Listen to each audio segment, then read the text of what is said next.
2025년 한 해를 맞이하면서 정말 여러분 모든 일에 하나님의 은혜와 복이 가득하기를 간절히 바랍니다.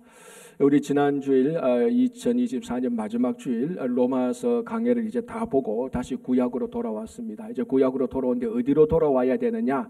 이 에스라로 돌아왔습니다. 우리가 한 몇 개월 전에 구약을 보면서 열왕기하를 봤습니다. 자, 그럼 이제 성경에 보면은 열왕기하가 나오고 그다음에 역대상하가 나옵니다. 여러분 성경을 아시는 분은 알겠지만 열왕기상하고 역대상하고 이야기가 거의 겹치는 겁니다.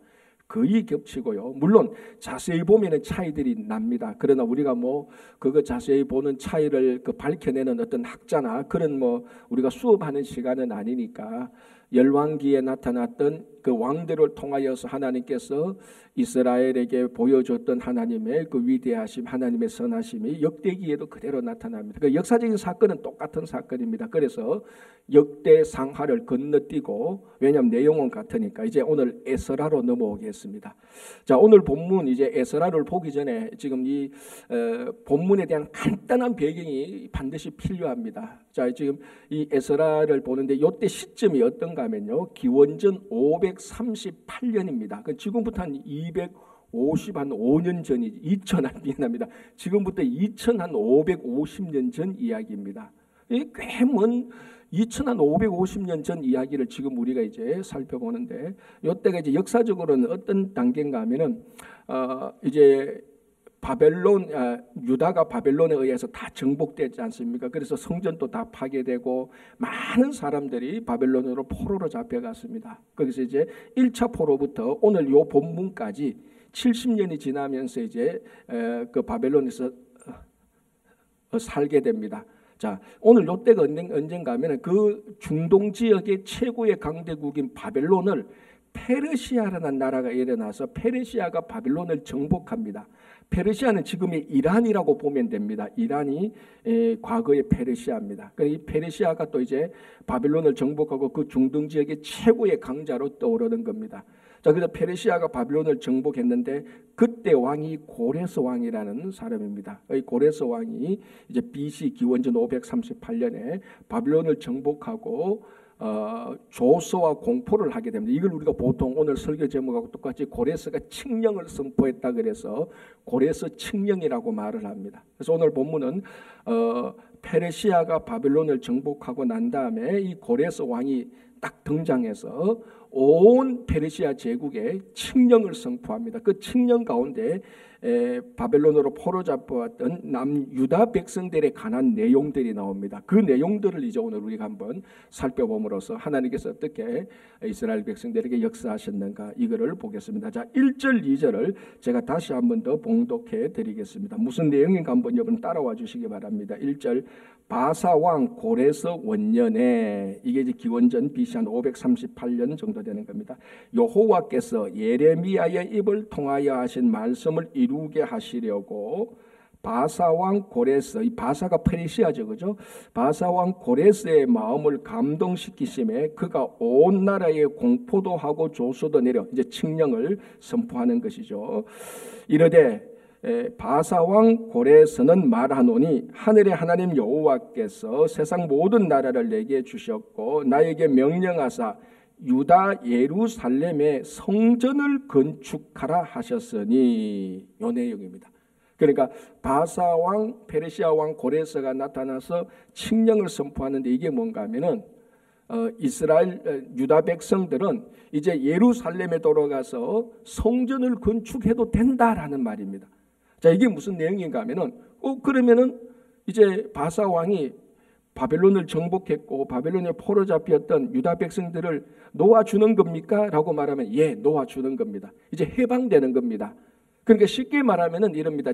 고레스 왕이 칙령을 선포해서 바벨론을 정복했으니까 바벨론에 있었던 여러 식민지 가운데 이스라엘 백성, 그 유다 백성들에게 야, 이제 너희들 자유다. 너희들 너희 나라로 돌아가고 싶으면 돌아가서 예루살렘에 가서 성전을 건축할 사람은 건축하고, 아니 그래도 너희들 여기서 살던 그 버릇이 있어서 여기서 그대로 살아라. 이제 it's free, 자유롭게 살아라. 그래서 성전에 가서 너희들이 예루살렘은 성전을 지으라는 이 고레스 칙령, 이거는 바벨론 포로가 끝나는 날입니다. 바벨론 포로가 끝나고 이제 예루살렘에 가서 성전을 건축하게 하는 그 칙령입니다. 그리고 이게 이스라엘 역사에 있어서 굉장히 중요한 칙령이죠. 바벨론 포로에서 해방되는 거, 우리나라로 따지면 일본에서 해방되는 1945년 8월 15일 날 이제 대한민국은 해방됐다, 일본으로 해방됐다는 그 선포하고 같은 말입니다. 자, 이제 오늘 우리가 이 고레스 칙령, 이 내용을 두고 우리가 하나님의 말씀을 한번 살펴보려고 하는데요. 이 고레스 칙령의 첫 번째 의미가 무엇인가 하면요, 오늘 본문이 나와 있습니다. 1절에 이렇게 되어 있죠. 다시 볼게요. 바사왕 고레스 원년에 여호와께서 에레미야의 입을 통하여 하신 말씀을 이루게 하시려고. 고레스 왕이 바벨론을 정복하고 칙령을 선포한 이유가, 그 내용은 차지하고라도, 내용은 뭐 이미 우리가 알고 있고, 이 내용은 차지하고라도 왜 이 고레스 왕이 이 칙령을 선포하게 되었냐? 이걸 보니까 하나님께서 그 전에 에레미야 선지자를 통해서 선포했던 말씀을 이루게 하시려고. 자, 여러분, 이게 역사적으로 보면은, 성경을 보면은 에스라가 더 먼저 나와 있고 나중에 이사야, 예레미야 나오지 않습니까? 이 성경의 순서가, 그죠? 근데 많은 사람이 이제 혼돈됩니다. 이 성경의 순서가 시대 순위라고 생각하고 에스라가 있었던 이때가 훨씬 더 이사야나 예레미야보다 더 앞시대라고 생각하는데 절대로 그렇지 않습니다. 이사야, 예레미야가 더 먼저 앞시대고 이거는 그 다음 시대입니다. 그러니까 성경의 순서가 시대적인 순서다라고 혼돈하면 안 됩니다. 성경의 순서가 시대 순서하고 다릅니다. 이때입니다. 그러니까 이미 남유다가 멸망하기 전에, 멸망 막 할 때에 우리가 앞에서 열왕기 때 봤지 않습니까? 예레미야라는 선지자가 나타나서 이 남유다는 바벨론에게 멸망해야 된다. 그리고 70년 동안 심판을 받고 그 다음에 하나님께서 해방시켜 줄 것이다라고 하나님께서 예레미야의 입을 통해서 말씀하셨습니다. 자, 그게 대표적으로 예레미야 29장 10절인데요. 제가 한번 읽어드릴게요. 이렇게 되어 있습니다. 여호와께서 이와 같이 말씀하시니라. 이 예레미야 선지자가 그 당시 남유다 백성들에게 했던 말이죠. 바벨론에서 70년이 차면 내가 너희를 돌보고 나의 선한 말을 너희에게 성취하여 너희를 이곳으로 돌아오게 하리라. 예레미야서를 보면 이런 부분이 몇 군데가 있습니다. 그러니까 예레미야 선지자가 이 남유다는 바벨론에게 패망하고 70년이 차면은 다시 돌아오게 될 것이다라고 선포를 했습니다. 자, 이제 이 70년을 두고 이제 두 가지 이론이 있는데, 그거는 뭐 어느 이론이냐 그걸 주장하기보다는 첫 번째가 뭔가 하면은, 자, 남유다가 바벨론에 의해서 1차, 2차, 3차로 멸망되는데 제일 처음에 포로되는 게 기원전 605년입니다. 자, 그리고 오늘 이 고레스가 칙령을 선포하는 데가 기원전 538년입니다. 그래서 실제로 바벨론에서 1차로 포로로 돌아오는 때는 기원전 530년 이 칙령이 선포되고 준비하고 뭐 사람들 챙기고 이래가 돌아오는 데는 536년입니다. 그러니까 605년에서 536년이면 이게 70년이 되는 거예요.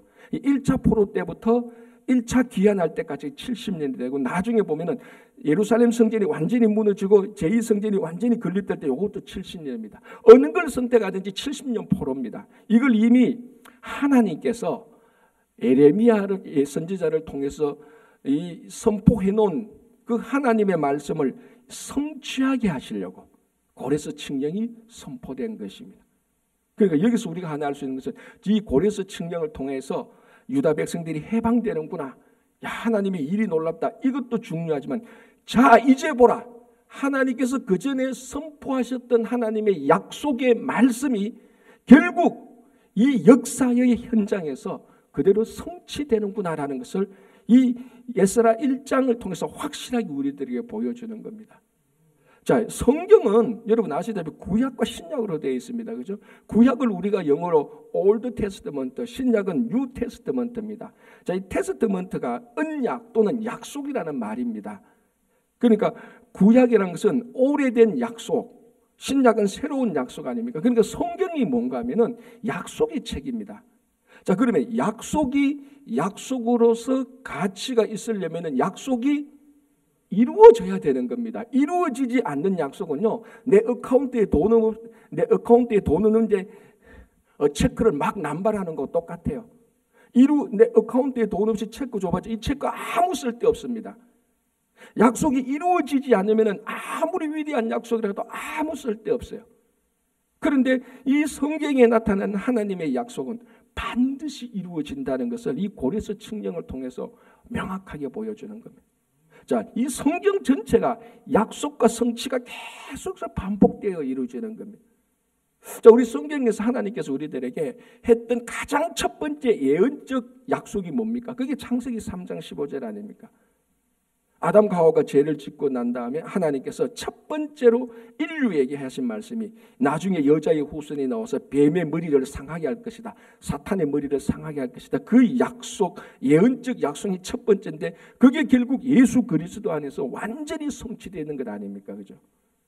자, 아브라함 보십시오. 아브라함에 대해서 우리는 더 이상 할 말이 없을 정도로 너무 잘 압니다. 그 우상을 섬기고 있는 갈대아 우리의 하나님께서 아브라함을 불러내면서 약속을 했지 않습니까? 그 약속이 뭡니까? 너 자녀를 하늘의 별처럼 많게 하고 이 자녀들이 살 수 있는 땅을 주겠다. 그래서 이 약속이 나중에 여호수아까지 들어가서 가나안에 들어가서 가나안 땅을 완전히 차지하게 되고 그 아브라함의 자손들이 거기 가서 다 살게 되는 겁니다. 그리고 또 이 약속이 다윗을 통하여 이루어지고 예수 그리스도 안에서 완전히 이루어지는 겁니다. 자, 이 고레스 칙령을 통하여서 하나님께서 우리들에게 보여주시는 것은 하나님의 약속은 성취되는 것이고 구약과 성경을 통해서도 우리에게 보여지는 것이 하나님께서 우리에게 주신 약속이 성취된다는 겁니다. 자, 이것을 우리가 오해하면 안 되는 것이 세상의 소원이 성취된다는 것하고 하나님의 약속이 성취된다는 것이 일치하지 않을 때가 많습니다. 이제 이런 설교를 하면은 전부 다 마음속에 많은 사람들이 마음속에 내 마음에 세상의 소원도 성취될 것이라고 이렇게 생각하는데 거기는 분명히 차이가 있습니다. 여러분, 우리가 아무리 예수를 믿고 아무리 뭘 해도 우리 삶 속에는 세상적인 소원이 성취되는 것하고 오늘 하나님의 약속이 성취되는 것은 우리가 구별할 줄 알아야 됩니다. 100% 확신하면서 드릴 수 있는 말씀은 우리 각자에게 주신 하나님의 약속은 다 성취되는 겁니다. 그게 내 당대에 성취 안 된다 할지라도 우리 자녀들의 세월이 계속 이어져 시간 문제지 하나님께서 우리 각자에게 주신 약속은 반드시 성취됩니다. 그러나 우리가 아무리 강한 열망을 가지고 세상의 소원을 가지고 있다고 해서 그 세상의 소원이 성취되는 것하고는 완전히 다른 이야기입니다. 올 한 해 하나님께서 우리 각자에게 주신 세상의 소원이 아니고 하나님의 약속이 다 성취되기를 바랍니다. 하나님의 약속은 때로는 기도를 통해서 우리들에게 주기도 하고요. 말씀을 읽을 때 또는 말씀을 들을 때 예배를 드릴 때 여러 가지 방법을 통하여서 하나님의 약속이 우리들 각자에게 그리고 우리 친구교회 공동체에게 약속을 주십니다. 이 약속은 이 고레스 칙령이 하나님의 말씀이 성취된 것을 보여주신 것처럼 우리 각자와 우리 교회 공동체에 주신 하나님의 약속이 올 한 해에는 정말 올 한 해가 이루어지지 않는다 할지라도 다음에는 반드시 이루어질 것이라는 그 확신 속에 사시기 바랍니다. 여러분, 우리가 진짜 예수를 믿는다면 내 세상의 소원이 성취되는 것보다 하나님의 약속이 성취되는 것이 훨씬 더 기쁜 것 아닙니까? 이 약속의 성취에 대한 확신으로 살아가시기 바랍니다. 자, 한 번 더 이제 1절과 5절을 보겠습니다. 1절 다시 한번 제가 봉독하겠습니다. 바사 왕 고레스 원년에 여호와께서 예레미야의 입을 통하여 하신 말씀을 이루게 하시려고 바사 왕 고레스의 마음을 감동시키심에 그가 온 나라에 공포도 하고 조수도 내려 이르되. 자, 5절로 건너뛰겠습니다. 이에 유다와 베냐민 족장들과 제사장들과 레위 사람들과 그 마음이 하나님께 감동을 받고 올라가서 예루살렘에 여호와의 성전을 건축하고자 하는 자가 다 일어나니. 자, 이게 이 1절과 5절을 연결시키면 이렇게 됩니다. 이 고레스 왕이 칙령을 선포했습니다. 자, 이제 너희들 예루살렘에 가서 성전을 건축하라. 그러니까 그 말을 들었던 사람들이 이제 움직이기 시작합니다. 예루살렘, 유다와 베냐민 사람들, 레위인들 이런 사람들이 우리가 예루살렘에 가서 하나님의 성전을 건축하라고 하면서 사람들이 다 막 일어나는 이 내용입니다. 자, 그러면은 1절에서 고레스가 칙령을 선포했고 5절에서 그 칙령을 들었던 유다와 베냐민 사람들과 레위 사람들이 그 칙령대로 움직이기 시작했습니다. 이야기가 연결되는데 이 1절 고레스 칙령과 이 고레스 칙령을 들었던 남유다 백성들과의 공통점이 뭐겠습니까, 여러분? 그렇죠. 감동이죠. 고레스 칙령도 하나님의 감동으로 이루어졌고, 오늘 5절에도 보면은 그 하나님께 감동된 사람이 칙령을 듣고 야, 우리 예루살렘에 가서 성전을 짓자라고 일어선 것입니다.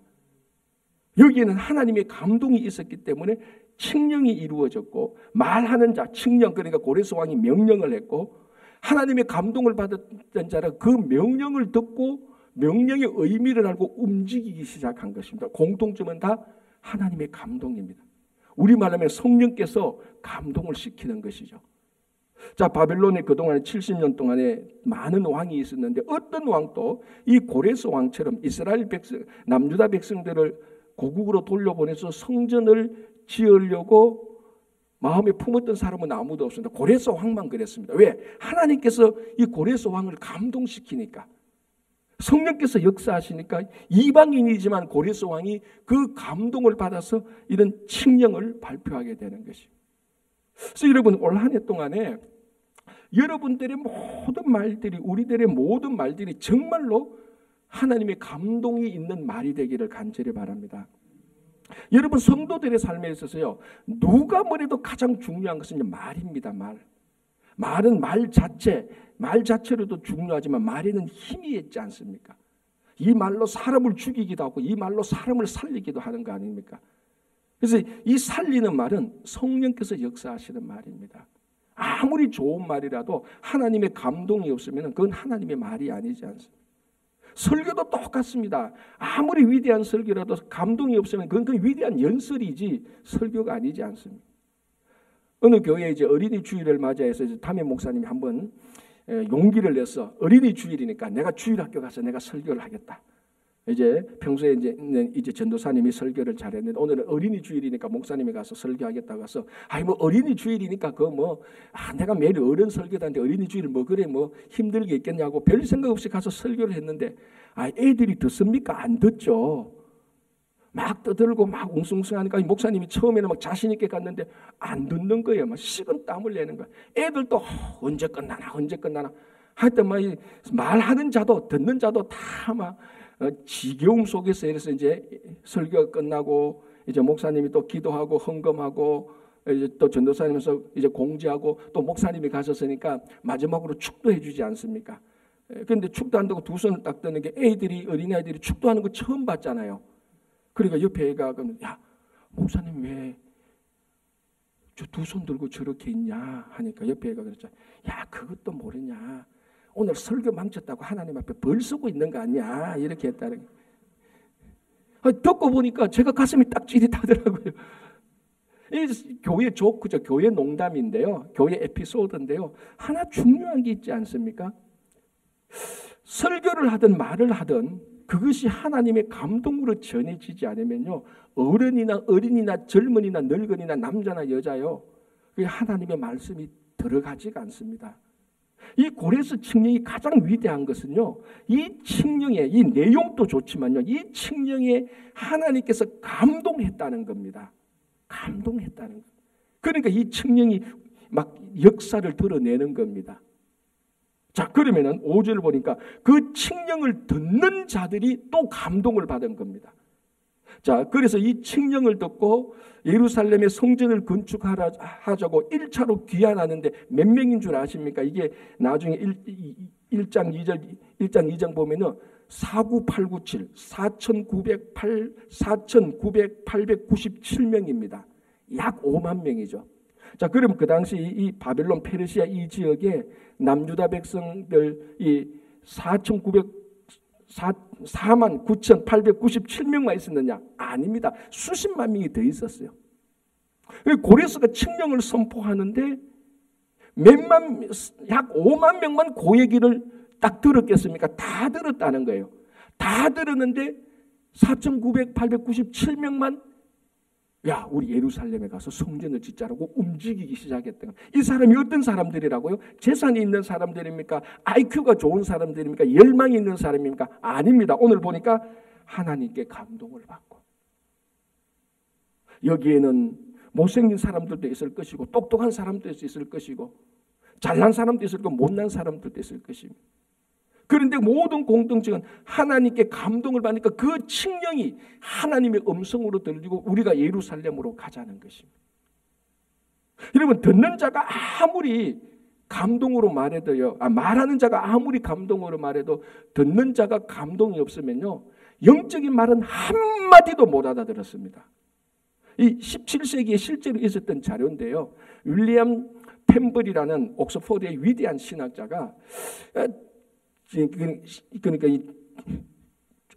17세기 초죠, 무슨 고민이 생겼는가 하면은 진짜 자기에 있는 그 영국 교회에 교인들이 하나님의 말씀을 얼마나 알아듣는가 한번 우리말로 하면 설문조사를 하고 싶었던 겁니다. 그래서 교회에 찾아가서 60살 된 남성을 발견하고 이 남성의 이력을 쭉 해보니까 지금까지 한 3,000번 예배를 드린 걸로 나와요. 매주일 예배를 드리고 주중에 예배 드리고 뭐 언제부터 예수 믿는 쭉 보니까 한 3,000번 예배를 드렸습니다. 3,000번 예배를 드렸다는 것은 3,000번 설교를 들었다는 것 아닙니까? 뭐 그 당시 성경 공부가 있었는지 없었는지 모르겠지만 3,000번이나 설교를 들은 이 60대 된 남성의 윌리엄 펜펄이라는 이 신학자가 묻습니다. 하나님이 누굽니까? 라고 물어요. 하나님에 대해서 어떻게 생각하십니까? 누굽니까? 라고 물으니까 이 노인이 이 평신도가 하는 말이, 하나님요? 착한 노인 아닙니까? 이렇게 대답을 했다는 겁니다.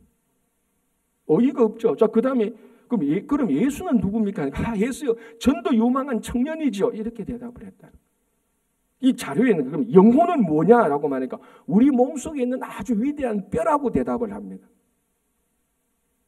대답을 해도 이렇게, 그럼 마지막으로 없어요. 그럼 당신은 죽고 난 다음에 어떻게 될 것이냐라고 말하니까, 내가 착하게 살으니까 저 푸른 초장에서 즐겁게 영원토록 살겠죠라고 이렇게 대답을 했다는 기록이 있습니다. 이러면 3,000번 설교를 들었는데 이 대답을 보십시오. 하나도 영적인 신앙적인 대답 하나도 없습니다. 하나님이 누구냐? 착한 노인이래. 예수가 누구냐니까 전도 유망한 청년이래.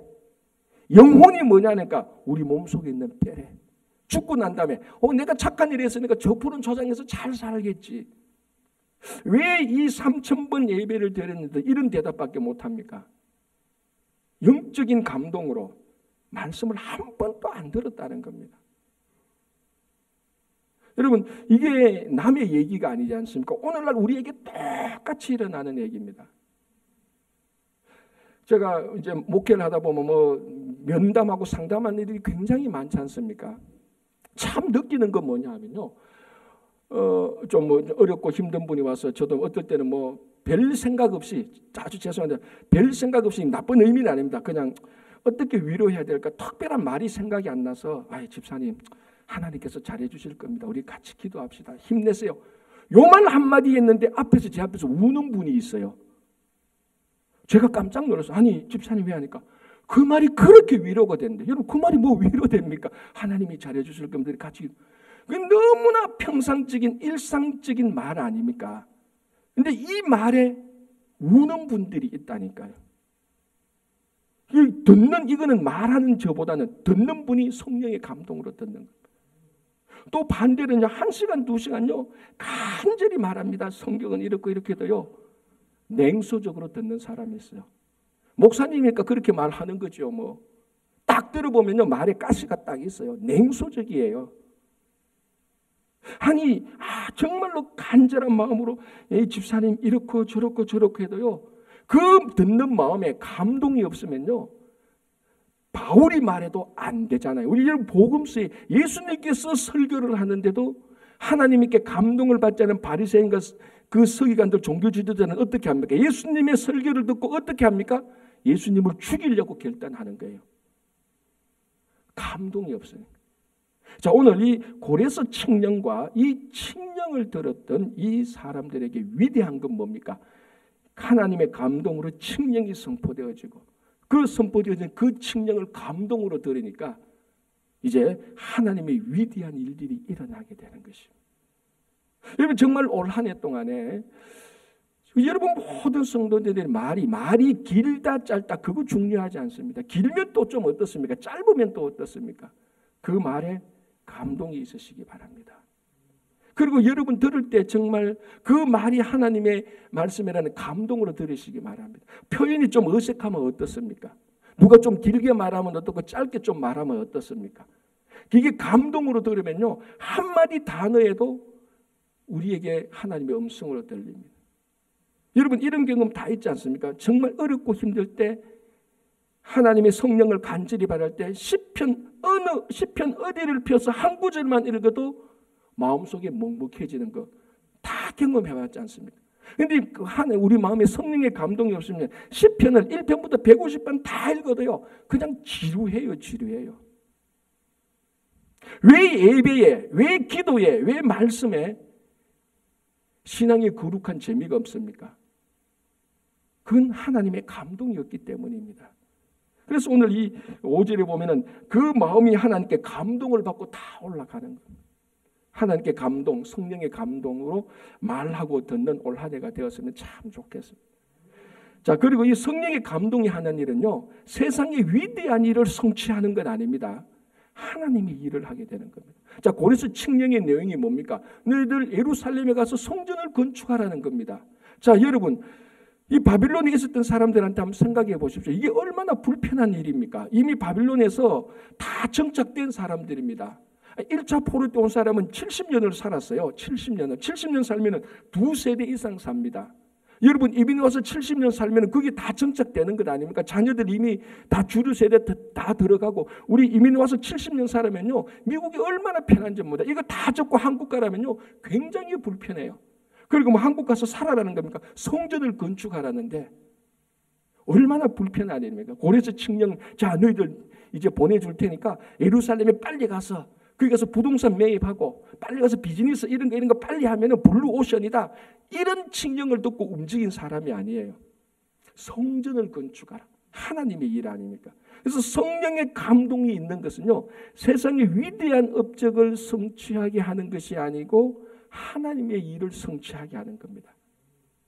그래서 참 이런 본문을 볼 때요. 여러분 세상의 일에도요. 인간적인 감동이 있는데 우리가 하나님의 일을 하는데 여기에 하나님의 감동, 성령의 감동이 없으면요. 이 일이 크든 적든요. 늘 짜증나고 불평나고 힘들어요. 늘 다른 사람은 나는 이만큼 하는데 왜 다른 사람은 요만큼 하느냐. 이게 하나님의 감동이 없으면요. 하나님의 일을 하는데 세상 일이 되니까요. 너무 힘들고 피곤하고 그래서 그 일 때문에 서로 갈등이 생기는 것 아닙니까? 여러분 그 이탈리아의 가장 유명한 크리스마스 식빵이라고 그 크리스마스 빵으로 알려진 게 파네토레라는 빵이 있습니다. 이게 밀라노에서 생긴데요. 제가 그거를 읽어보니까 참 재미있는 일이 있더라고요. 파네토네의 뜻은 토니의 빵이라는 겁니다. 일화가 두 개 있는데요. 아주 간단하게 말하면은 이제 중세 때에 그 밀라노에서 대저택의 성에 있는 하인이 뭔가 이제 그 집에 들어온 손님을 위해서 디저트를 만들어야 되는데 뭐 아무 재료도 없는 거예요. 그런데 그 집에 요리사가 요리하고 남은 재료들 그 재료들을 가지고 이렇게 해서 큰 빵을 만들어서 그 성에 찾아온 사람을 대접했는데 이게 대박을 터뜨린 거예요. 그래서 이 빵 누가 만들었냐? 토니가 만들었다 해서 파네토레. 그래서 사람들이 막 그 빵을 먹고 지금까지 그 파네토레가 밀라노에서 나오는 가장 유명한 크리스마스 빵이라는 설이 있고 또 하나는 그 시점에 이제 귀족 청년이 빵집 주인 딸을 사랑했어. 그러니까 신분이 안 맞잖아. 그런데 그 딸을 사랑하니까 이 딸의 아버지가 빵집 주인인데 그 빵집 이름이 토니 가게래. 그래서 이 귀족이 어떻게 하면은 자기가 사랑하는 그 여인의 마음을 얻을 수 있을까? 그래서 아버지가 빵집이니까 자기도 제빵사 분장을 해가지고 빵을 만들어줬는데 이게 또 대박을 친 거래. 그래서 그 장사도 그 가게도 잘 되고 그리고 그 여인하고도 결국 나중에 그 결혼을 해서 이 빵이 또 파네토레 이런 뭐 아주 사소한 에피소드가 있더라고. 제가 그걸 보면서 무슨 생각이 드는가 하면은 이 세상에 빵 하나에도 감동적인 이야기가 있구나. 뭐 위대한 감동은 아니지만은 일상의 소소한 감동이 있구나. 이 감동의 이야기가 지금까지 우리들에게 전해 내려지고 그 빵을 먹는 사람들이 그 이야기를 한다는 걸, 이걸 볼 때에 우리가 하나님의 일을 하는데 이 하나님의 감동이 없다면 이게 무슨 하나님의 일이냐. 심지어 세상에 빵 이야기 하나도 수백 년이 지나도 그게 인간적인 감동이 있는데, 우리가 하나님의 창조주 하나님의 가장 위대한 일을 하는데 그게 하나님의 감동 없이 인간의 생각과 자기 이익과 자기 편리로 하나님의 일을 한다면 그게 무슨 하나님의 일이 되겠느냐는 거예요. 여러분, 이 성전 건축하는 거요, 이거 자기 재산들 다 내놔야 돼. 누군가는 재산 내놔야 되는 겁니다. 좀 이따 보겠지만, 누군가는, 여러분, 이 바빌론 이적에서 가나안까지 가는데, 예루살렘 가는데 1500km입니다. 그 여행길 다 가야 돼요. 그리고 바빌론 그 땅에서 다 기득권까지 있는 거 다 내려놓아야 돼요. 너무너무 불편해요. 자기 이익을 위해서 가는 것 아니지 않습니까? 그럼에도 불구하고 성령께서 역사하시고 하나님의 일이 되니까 이 49,897명이 다 들고 일어나서 우리가 가겠다라고 하는 겁니다. 그러니까 하나님의 일에는 하나님의 감동이 있어야 되고, 다른 말로 하면요, 하나님의 감동이 있는 그 일이 하나님의 일입니다. 여러분, 올 한 해 동안에 또 우리가 교회를 위해서 봉사하고 세상에 나가서 하나님의 일을 하게 되는 많은 일들이 있을 겁니다. 그것이 아무리 크든 아무리 적든 그게 정말 하나님의 감동, 성령의 감동을 하면요, 그 일이 다 즐겁고 기쁘고 정말 하나님께 영광이 되는 일이고, 아무리 적은 일이고 아무리 어떤 일을 할지라도 하나님의 감동이 없으면요, 또 한 해 동안 또 피곤한 봉사가 될 수밖에 없습니다. 정말 하나님의 일을 하나님의 감동으로 하는 여러분 모두가 되기를 간절히 바랍니다. 자, 2절 한번 보겠습니다. 2절 이렇게 되어 있습니다. 2절에 바사왕 고레스는 말하노니, 하늘의 하나님 여호와께서 세상 모든 나라를 내게 주셨고 나에게 명령하사 유대 예루살렘의 성전을 건축하라 하셨으니. 자, 6절 보겠습니다. 6절. 4절 6절을 보겠습니다. 4절에 이렇게 됐습니다. 그 남아있는 백성이 어느 곳에 머물러 살든지 그곳 사람들이 마땅히 은과 금과 그 밖의 물건과 짐승으로 도와주고, 그 외에도 예루살렘에 세울 하나님의 성전을 위하여 예물을 기쁘게 드릴지니라 하였더라. 6절. 그 사면 사람들이 은그릇과 금과 물품들과 짐승과 보물로 돕고 그 외에도 예물을 기쁘게 드렸더라. 자, 이게 무슨 말인가 하면, 이제 49,897명이 이제 일어나서 우리가 예루살렘에 가서 성전을 짓겠습니다라고 말하니까, 자, 또 여기서 4절에 하나님께서 뭐라고 하는가 하면, 그러면은 성전을 지으려면은 성전을 짓는 재료들이 있어야 될 것 아닙니까? 제2성전을 짓는데. 그리고 바빌론에서 가나안까지 가는데 1500km를 여행하는데 그 필요한 것도 있으면 낙타도 있어야 되고 소나 짐승도 있어야 되고, 그러니까 한 3개월 걸리거든요. 3개월 여행길에 먹고 살고 가야 될 것도 있습니다. 자, 그런데 이 모든 것들을 오늘 또 보니까 하나님께서 다 공급해 주시는 것입니다. 자, 이 바벨론에서 이제 귀환하는 겁니다. 자, 그런데 여기 4절 6절을 보면 이 사람들이 빈손으로 귀환합니까? 아니, 여기 보니까 은과 금과 이런 것들을 가득히 가지고 나오는 겁니다. 무엇이 생각납니까, 여러분? 출애굽 때 똑 생각해요. 출애굽기 3장요 21절에요. 출애굽기 3장 21절 22절이 이렇게 되어 있습니다. 제가 읽어드릴게요.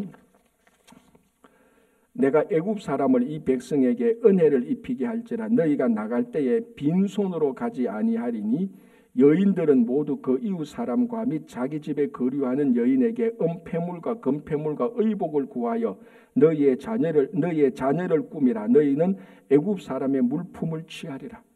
여러분, 우리 새벽기도 때 출애굽기 3장 할 때 이거 봤습니다. 이스라엘 백성들이 400년간 애굽에서 종살이하고 해방할 때 빈손으로 안 가져왔습니다. 10가지 재앙을 마치고 하나님께서 애굽 사람의 마음을 감동시켜서 애굽 사람이 자기들은 은, 금, 폐물 다 줘서 보냈습니다. 그래서 이 사람들이 그거 가져와서 광야에서 뭐 했습니까? 우리 지난주 살펴본 대로 그거 내어가지고 성막을 만든 겁니다. 자, 이 패턴하고 오늘 바빌론 포로 잡혔던 사람들 가운데 49,897명이 예루살렘에 돌아올 때 오늘 4절 6절을 보니까 은과 금과 폐물과 다 가지고 들고 나오는 거하고 똑같은 패턴입니다.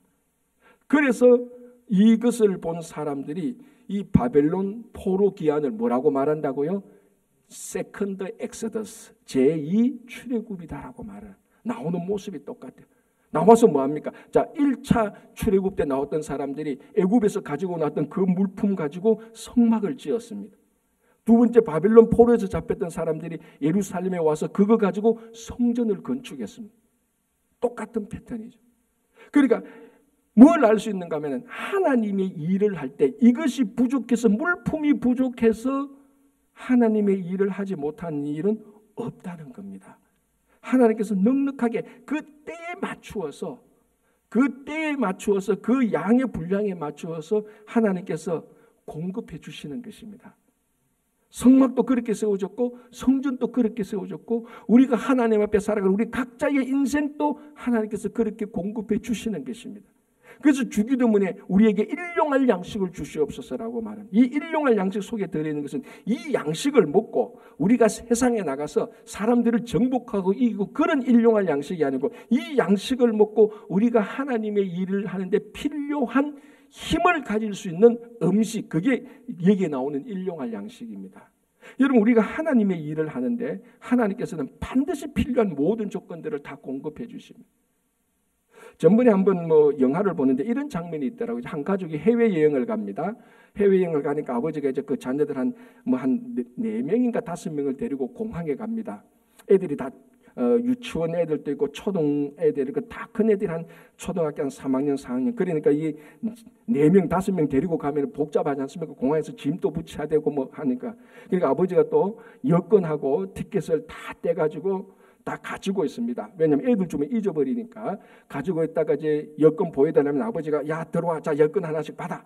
그리고 티켓 하나씩 받아. 그러면 애들이 또 티켓 하나 받고 여권 받아서 보여주고 또 들어갑니다. 하나하나 통과할 때마다 아버지는 또 다 거두습니다. 다 가져와. 다 그래가지고 또 필요할 때 다 내줍니다. 그러니까 제일 큰 애가 그게 번거롭거든요. 아이 받고 자꾸 주고 하니까 그냥 우리가 가지고 있으면 좋은데. 그래서 큰애가 아빠한테 좀 약간 크레임을 합니다. 아, 데이디 이렇게 하지 말고 우리한테 줘. 우리가 가지고 있을래. 여권하고 티켓 하니까 아버지가 뭐라고 말하지 않습니까? 안 돼라고 말합니다. 너희들한테 일찍 줬다가 너희들이 잃어버리면 큰일 나. 그래서 그때 귀찮지만 아버지가 귀찮지만 너희들이 티켓이 필요할 때 티켓을 주고 여권이 필요할 때 여권을 줄 테니까 기다려라고 말을 합니다. 아주 일상적인 얘기죠. 자, 이 폼이 하나님이 우리들에게 필요한 것을 제공하는 모습하고 똑같습니다. 필요할 때 하나님이 여권을 줘요. 필요할 때 티켓을 줘요. 그런데 우리는 그럼 하나님 좀 더 일찍 더 많이 주면 안 됩니까? 라고 말하면 하나님이 말합니다. 내가 너 그거 주면 너 그거 잃어버릴 수가 있어. 내가 너 그거 주면 너 교만해질 수가 있어. 내가 너 그거 주면 너 탐욕을 부릴 수가 있어. 내가 그거 일찍 주면 너 그것 때문에 망할 수 있어. 안 돼. 기다려라고 말하는 거하고 똑같습니다. 자, 그러면 여러분 지금까지 살아온 인생 한번 보십시오. 하나님께서 그때 그거 맞춰서 한 번도 우리들에게 안 줘가지고 일주일에 굶어 본 적이 있습니까? 없지 않습니까? 하루 세 끼인데 2끼 먹는 사람이 있습니까? 많죠. 안 줘서 2끼가 아니고 있는데 다이어트 한다고 2끼 먹는 분은 있어도 하나님께서 공급하는 것이 부족해서 2끼 먹는 사람은 없습니다. 우리 예수 믿는 최소한 여러분들 가운데에서는. 그러니까 무슨 말인가? 우리가 하나님의 일을 하는데 필요한 것은 하나님께서 그때 정확히 공급해 주시는 것입니다. 여기에 대해서 걱정하고 염려하고 하나님의 일을 하는데 두려워할 이유는 전혀 없습니다. 그래서 오늘 하나님께서 성전을 건축하라 고레스 칙령을 내리면서 이 나가는 49,897명에게 은과 금과 폐물, 그러니까 가는 여행길에 필요한 것들 주고 성전에 가서 거기서 필요한 것들을 다 공급해 주시는 것입니다.